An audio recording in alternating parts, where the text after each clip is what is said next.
Hi, I'm Rachel. Today I want to talk about a question I get all the time from my clients who are working on doing a home practice program, a home yoga practice of some kind.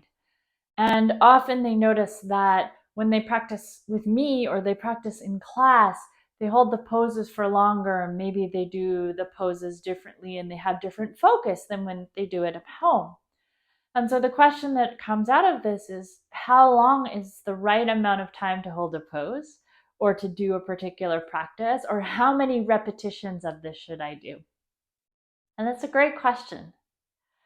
In yoga therapy, one principle that's really important is that we're working to empower you as the yoga practitioner to do your own yoga practice and to make your own choices in that practice to move you towards better health and better well-being.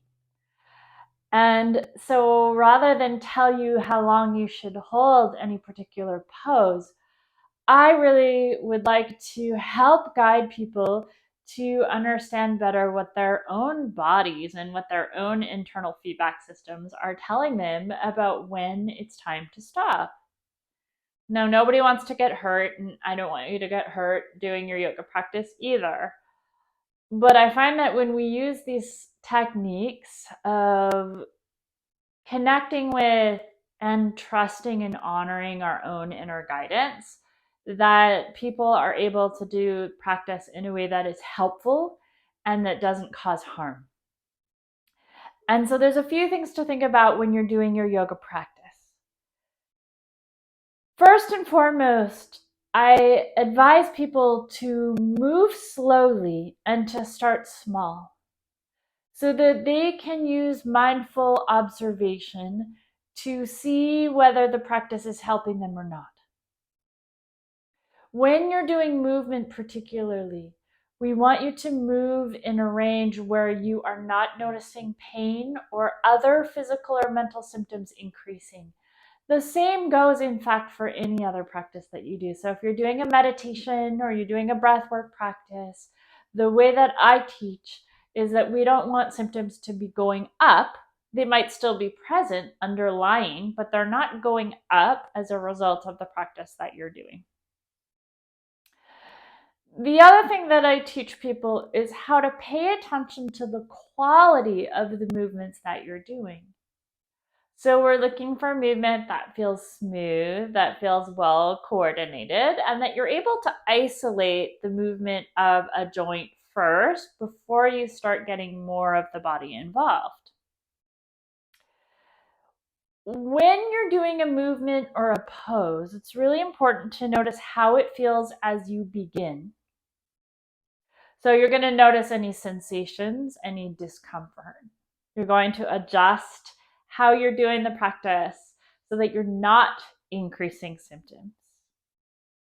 You're going to move in a way that gives you the best quality of movement. So the movement feels really good. It feels really nourishing. Or if you're doing a different kind of practice, that practice feels really good. It feels nourishing and helpful. When you notice something change, that's a good indicator to stop. You may feel fatigue. You may feel a new sensation arise.